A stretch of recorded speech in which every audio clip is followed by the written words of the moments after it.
अफसोसनाक खबर है। पाकिस्तान के बेटे, इस्लामाबाद के पाकिस्तान तहरीक इंसाफ के लीडर आमिर मुगल, उनकी वालिदा वफात पा गई हैं। आप सबसे मैं गुजारिश करूंगा कि आप उनके लिए दुआए मगफरत ज़रूर कीजिए और दुरूद शरीफ पढ़कर उसका एसाले सवाब उन तक ज़रूर पहुंचाइए। माएँ वैसे तो साझी होती हैं और माँ का जाना मेरा ख्याल उससे बड़ा कोई दुख और शायद ही दुनिया में इंसानों के लिए होता हो। लेकिन ये दुख और भी बड़ा है इसलिए कि आमिर मुगल जो है उन्हें अपनी वालिदा का जनाजा भी छुप कर पढ़ना पड़ा। जी हाँ, दुरुस्त सुन रहे हैं। हमारे आर्मी चीफ जनाब जनरल आसिम मुनीर, तमगा इम्तियाज मिलिट्री, उन्होंने अब से 3 दिन पहले जो उनकी तकरीर जारी हुई थी उसमें हार्ड स्टेट की एक डेफिनेशन बताई थी, जिसमें तमाम इदारे आइन के मुताबिक, कवानीन के मुताबिक, असूलों के मुताबिक काम करें। और क्योंकि अब जनरल साहब के मुल्क में तमाम इदारे आइन और कानून के मुताबिक काम करते हुए हार्ड स्टेट बने हुए हैं, तो इस हार्ड स्टेट में आमिर मुगल पर जहां 20 मुकदमे हुए हैं, वहां पर रेंजर्स को कत्ल करने का मुकदमा भी दिया हुआ है, जिसमें पुलिस भेड़ियों की तरह उन्हें ढूंढती फिरती है। और इसी दौरानिए में उनकी वालदा का इंतकाल हुआ, तो उन्हें एक छोटा जनाजा अलग से करना पड़ा।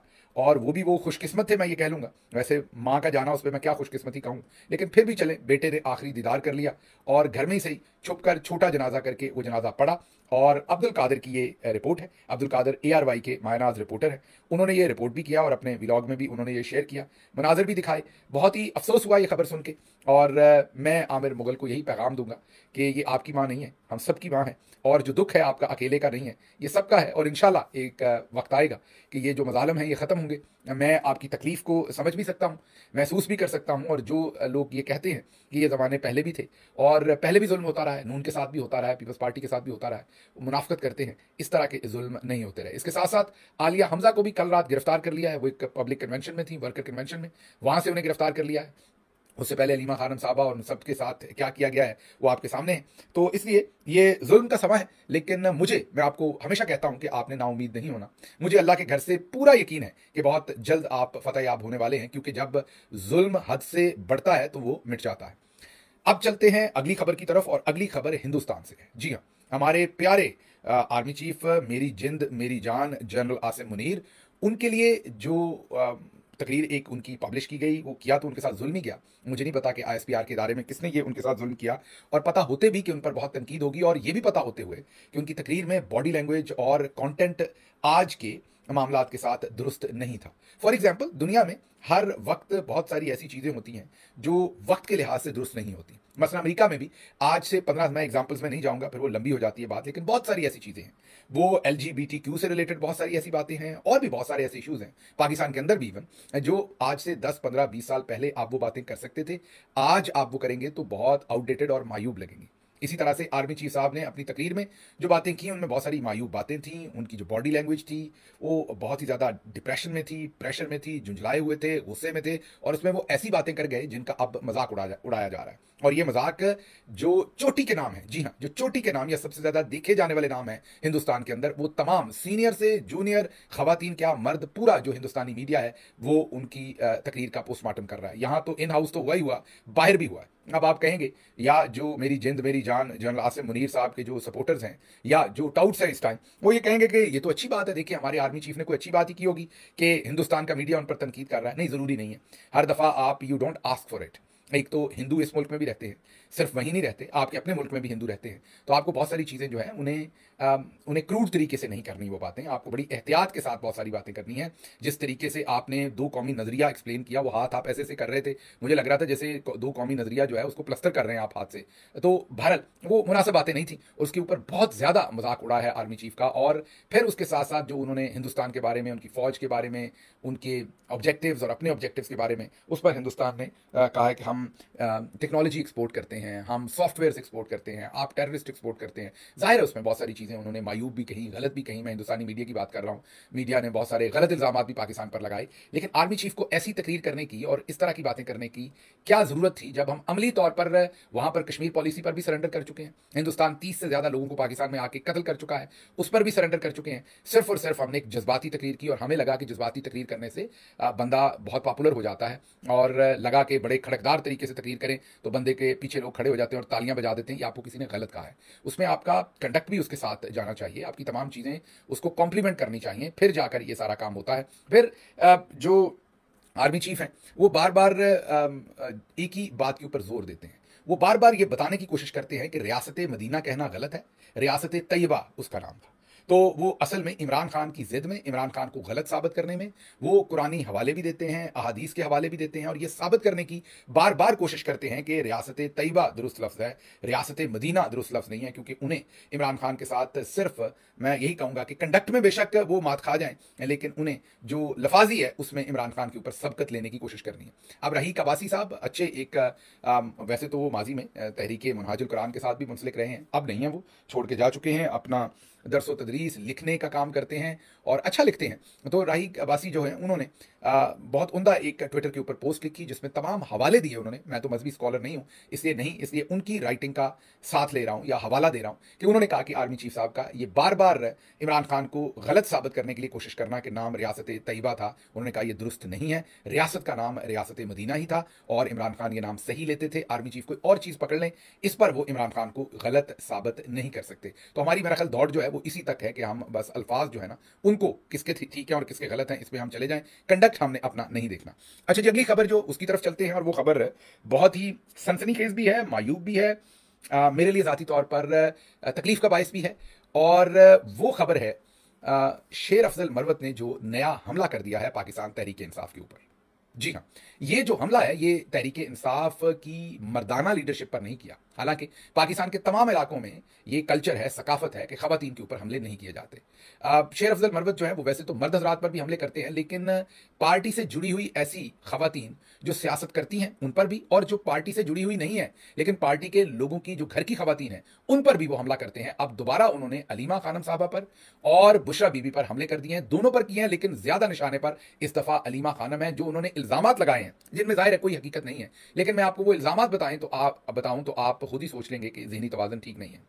इंसान अपने मसल मैं वो काम जो है वो उस तरह की बातें जो है वो मरियम नवाज साहबा के बारे में भी नहीं करूंगा जो इन्होंने इमरान खान साहबा की हमशीरा अलीमा खानम और उनकी बीवी के बारे में कर डाली हैं। और इससे चलें अल्लाह हक है, हमें तो पहले दिन से लगता था कि ये यही करेंगे इन्होंने, और अगर ये मुझे गलत साबित करते तो मैं पूरी दुनिया के सामने इनसे माफ़ी मांगता, इनसे माजरत करता कि पहले दिन से जो मुझे आपके बारे में शकूक थे मैं गलत था, मैं आपसे माफ़ी चाहता हूँ। इंसान गलत भी होते हैं, सही भी होते हैं, इंसानों को गलत भी साबित कर देते हैं अपने कंडक्ट से और दुरुस्त भी साबित कर देते हैं।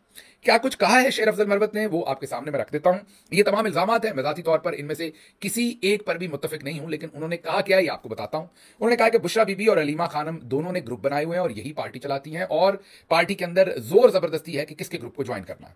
फिर उन्होंने कहा कि मुझे डराया गया, मुझे अलीमा खानम साहबा ने बुली किया, डराया, ये कह रहे हैं शेर अफजल, और डराया इसलिए कि मैं अलीमा खानम साहबा के ग्रुप को ज्वाइन कर लूं, जो कि उनके मुताबिक उन्होंने नहीं किया और अलीमा खानम उनके साथ बदतमीजी करती रही। लफ्ज गंदी जुबान तक इस्तेमाल किया शेर अफजल मरवत ने अलीमा खानम साहबा के लिए कि वो गंदी जुबान इस्तेमाल करती हैं, कंट्रोल करती हैं सोशल मीडिया को। उन्होंने कहा कि आदिल राजा हों या हैदर मेहदी हों, या उन्होंने मेरी तरफ इशारा किया बाकी वीलॉग्स करने वाले लोगों की तरफ, सोशल मीडिया की तरफ। उन्होंने कहा ये सब कुछ अलीमा खानम के कंट्रोल में है और साथ साथ अबसार आलम और वो भी लुकमा देते रहे। और लुकमा यही था कि क्या ये सब कुछ जो मुल्क के अंदर मिलिट्री एस्टेब्लिशमेंट के खिलाफ हो रहा है या मुल्क के अंदर जो कुछ भी इस वक्त ये मामलात हो रहे हैं क्या ये अलीमा खानम करवा रही हैं? तो शेर अफजल मरवत साहब ने कहा कि ये बिल्कुल अलीमा खानम ही करवा रही हैं। फिर उन्होंने कहा कि जब अलीमा खानम ने सबको डांटा, एक उन्होंने वाकया भी सुनाया कि रमजान के महीने में कैसे एक दफा गौर खान अपने घर जाना चाहते थे अफ्तारी के लिए और अलीमा खानम पार्टी ऑफिस में थी, वो उठ के जाने लगे तो उन्होंने उन्हें डांट के कहा कि आप यहां से नहीं उठ सकते, आप इधर ही बैठेंगे। तो और भी उन्होंने कहा कि आमिर डोगर साहब को भी बहुत इंसल्ट किया अलीमा खानम साहबा ने, फलां को भी किया, फलां को भी किया, इधर इन सबको ले आए, ये कुरान उठा ले, मेरे सामने बैठे, इन सबको अलीमा खानम साहबा ने बेइज्जत किया हुआ है। ये दावे शेर अफजल मरवत ने किए। फिर शेर अफजल मरवत साहब ने कहा कि मैं जेल में गया, वहां पर जाकर मैंने इमरान खान साहब को बताया कि अलीमा खानम हमें गालियां दिलवाती हैं, खुद भी गंदी जुबान हमारे लिए इस्तेमाल करती हैं। तो खान साहब ने कहा कि अलीमा खानम का नंबर ब्लॉक कर दो, उसका फोन कोई ना उठाए। और शेर अफजल मरवत ये भी जो है वो बयान दे रहे हैं और ये भी वो इल्जाम लगा रहे हैं कि पीटीआई की क़यादत से आप कुरान पर हल्फ ले लें कि ऐसा इमरान खान ने कहा था कि नहीं कहा था। आजकल कुरान उठाने का एक नया रिवाज इन्होंने पैदा कर दिया है, पता नहीं ये अपनी बातें कुरान के बगैर क्यों नहीं कर सकते। ये सभी आजकल हल्फ उठाने के चक्कर में पड़े हुए हैं, कुरान करीम लाते हैं, उसके ऊपर हाथ रख के हल्फ लेते हैं, दूसरे दिन वो बात कुछ और निकल आती है। बहरहाल आगे उन्होंने कहा कि सबसे ज्यादा मुलाकातें, अगला इल्जाम उन्होंने लगाया कि सबसे ज्यादा मुलाकातें अलीमा खानम की हुई, जो कि 300 से ज्यादा मुलाकातें हैं वो अलीमा खानम की इमरान खान से हुई। और अब 2 मुलाकातें सिर्फ नहीं हो सकी तो अलीमा खानम ने यह कह दिया कि मंजूर नजर लोगों के साथ मुलाकातें करवाई जाती हैं। तो शेर अफजल ने कहा कि आपकी सबसे ज्यादा मुलाकातें हुई हैं तो क्या आप मंजूर नजर थी? भाई वो उनकी सगी बहन है, उनकी फैमिली है, अगर उनसे नहीं होनी तो वो वाकई मंजूर नजर ही है, वो इमरान खान की बहन है वो। लेकिन बहरहाल शेर अफजल ने कोई लेवल नहीं छोड़ा, कोई हद नहीं छोड़ी जिस पर उन्होंने अटैक नहीं किया। फिर उन्होंने कहा कि शेर अफजल ने कहा कि जब शेर अफजल ने अलीमा खानम साहबा पर कोई तनकीद की तो शहबाज गिल ने उस पर सख्त जवाब दिया और मेरी तस्वीर लगाकर कहा कि देखो शेर अफजल ने अलीमा खानम पर हमलावर हो गए। अब मुझे बताइए मैं क्या कहूं, जब आप खान साहब की बहनों पर, उनकी बीवी पर या किसी भी पार्टी की खातून पर इस तरीके से गलत इल्जाम लगाएंगे या पार्टी की किसी भी पर्सनैलिटी के घर की खवातीन पर, तो मैं आपको ये ना कहूं कि आप हमलावर हो गए तो और मुझे बताइए क्या कहूं? क्या मैं आज आपकी सारी हरकत से ये कहूं कि आप खान साहब की जौजा और उनकी बहनों की इज्जत अफजाई कर रहे हैं? मैं ये कहूं? ये तो मैं नहीं कह सकता ना, आप हमलावर ही तो हुए हैं ना, और मैं क्या कहूं? बहरहाल आगे उन्होंने कहा कि अलीमा खानम को चेयरमैन बना दो। अब ये नई तहरीक चल पड़ी है, क्यों चेयरमैन बना दो? ये कोई फैमिली लिमिटेड है? अच्छा, इंटरेस्टिंग बात यह है कि ना अलीमा खानम ने कभी कहा कि मुझे चेयरमैन बना दो, ना पार्टी के किसी और ने। जब आप बारीकी से अलीमा खानम को चेयरमैन बना दो, इस ट्रेंड का, इस डिस्कशन का आगाज कहां से हुआ, उसको बारीकी से देखते हैं तो आपको यह भी पता चलता है कि ऐसे तमाम सोशल मीडिया अकाउंट्स जो शेर अफजल मरवत के करीब है और अच्छी और बुरी बात दोनों में शेर अफजल मरवत को वो सपोर्ट करते हैं, डिफेंड करते हैं, ये ट्रेंड सबसे पहले उन्होंने खुद चलाया, जिससे वाजे होता है कि शेर अफजल मरवत ये जो हमला है वो प्लान कर रहे थे, पहले उनसे ये ट्रेंड चलवाया और अब सवाल कर रहे हैं कि क्यों चेयरमैन बना दें। तो दोनों तरफ से खेल रहे हैं, खुद ही ये काम करके खुद ही अटैक कर रहे हैं। फिर उन्होंने कहा कि अब मैं सबका धर्म तख्ता कर दूंगा, कोई मुझे डरा नहीं सकता, कोई मजीद मुझे धमकियां नहीं दे सकता, मैं अब सबको जो है वो एक्सपोज कर दूंगा और मैं सबके बारे में बता दूंगा कि किसने क्या किया। एंकर ने कहा तो फिर आप बता दें, बता क्यों नहीं रहे? उन्होंने कहा नहीं, अभी नहीं बताऊंगा, इनको एक दफा फिर अपने आप को गालियां दे लेने दो, मीन कि ये लोग तमाम जो है एक दफा फिर शेर अफजल को गालियां दे लें, फिर शेर अफजल बताएगा। शेर अफजल साहब, क्या गालियां खाने का कोई मेरा मतलब फायदा होना है आपको? आप पहले ही बता देते। मतलब ये मुझे समझ नहीं आई आपकी बात की कि जब अब सारा आलम साहब कह रहे हैं कि पूरी तरह एक्सपोज कर दें किसने किसने क्या कुछ किया, तो आपने कहा नहीं, इन्हें एक दफा फिर मुझे गालियां देने दें, फिर बताऊंगा। तो क्या आपको कोई चस्का है या कोई बैटरी चार्ज होनी है आपकी गालियां खाने के बाद? तो फिर आपने बताना है, आपको बताना चाहिए। आपको क्या अच्छा लगेगा फिर आपको गालियां पड़नी? अगर मैं तो नहीं आपको गालियां दे रहा, मैं तो बड़े मौजूद अंदाज में आपसे सवाल पूछ रहा हूं, लेकिन अगर कोई लोग आपको गालियां देते भी हैं तो आप पहले उनको गालियां लेके क्यों बताना चाहते हैं, पहले क्यों नहीं बताना चाहते? बहरहाल मैं बार बार हमेशा अपने व्लॉग्स में कहता हूं कि किसी को गाली नहीं देनी चाहिए। हाँ, गाली के बगैर बेशक सख्त जुबान में बात करें, लेकिन गाली गलोच में नहीं। अच्छा जी, फिर उन्होंने कहा कि अली अमीन जो है उन्होंने अलीमा खानम की जी हजूरी नहीं की, बुशरा बीबी की जी हजूरी नहीं की, तो अब उनके खिलाफ भी काम शुरू हो गया है। एक बहुत बड़ा इल्जाम उन्होंने लगाया कि कोई सहाफी भी सलमान सफदर से पूछ ले कि उसको कितने पैसे मिले। उन्होंने कहा कि सलमान सफदर को जो पैसे मिले हैं और जो पार्टी फंड में से सलमान सफदर के नाम पर पैसे लिए गए हैं, दोनों में फर्क है। उनके कहने का मतलब यह है कि सलमान सफदर को पैसे तो कम दिए गए हैं फीस की मद में, लेकिन पार्टी के फंड से ज्यादा निकाले गए, मतलब कि किसी ने दरमियान में करप्शन कर लिया है, ये वो इल्जाम लगा रहे हैं। वो कह रहे हैं कि पैसे बाहर से आते हैं और फिर गायब हो जाते हैं। बाहर से का मतलब ओवरसीज पैसे देते हैं, वुकला की फी के लिए, दूसरी चीजों के लिए इल्जाम वो लगा रहे हैं और वो गायब हो जाते हैं। उनका कहना है कि अलीमा खानम साहबा जो है वो इशारा करती हैं और शिबली फराज साहब के सिग्नेचर्स के साथ वो पैसे जो है वो निकलते हैं और दिए जाते हैं, और इस सारे प्रोसेस में उनके मुताबिक जो है वो अकाउंट्स में फर्क है। ये वो एक और संगीन और घटिया इल्जाम लगा रहे हैं, मैं यही कहूंगा, जिसका उनके पास कोई सबूत नहीं है। फिर उन्होंने कहा कि 11 करोड़ अली अमीन गंडापुर साहब ने अभी तक वुकला की फीस की मद में दिया है। फिर उन्होंने कहा कि एक किसी और मामले में, किसी और वुकला के मामले में 8 करोड़ दिए गए हैं, लेकिन आगे वकील को 3 करोड़ पहुंचे और बीच में 5 करोड़ जो है वो गायब हो गए हैं। ये भी इल्जाम उन्होंने लगाया। फिर उन्होंने कहा शिबली फराज से पूछें कि पैसे कहां हैं, क्योंकि उन्हीं के दस्तखतों से पैसे जो है वो जारी होते हैं, आप पूछेंगे तो पता चल जाएगा। फिर कहा कि अली अमीन गंडापुर के अभी तक 70 करोड़ रुपए जो है वो पार्टी फंड पर लगे हैं, पार्टी को उन्होंने कर्जा भी दे रखा है, 5000 कनाल वो जमीन बेच चुके हैं। फिर कहा कि सबाबी जलसा में 2 करोड़ रुपए खर्च आया, वो कहां से आया, वो भी उन्होंने किया था। फिर सलमान अकरम राजा कभी किसी वर्कर्स के लिए अदालत में पेश नहीं हुए, ये भी इल्जाम लगाया। फिर कहा कि अलकादर यूनिवर्सिटी के लिए जितना भी फंड आया है उसका भी ऑडिट होना चाहिए, उनके ख्याल में उसमें भी करप्शन हुई। मतलब कि कोई चीज छोड़ी नहीं है। और अभी कह रहे हैं कि मैं मजीद करूंगा। अब तो आप कपड़े उतार के बैठ सकते हैं टेलीविजन पर माजरत के साथ।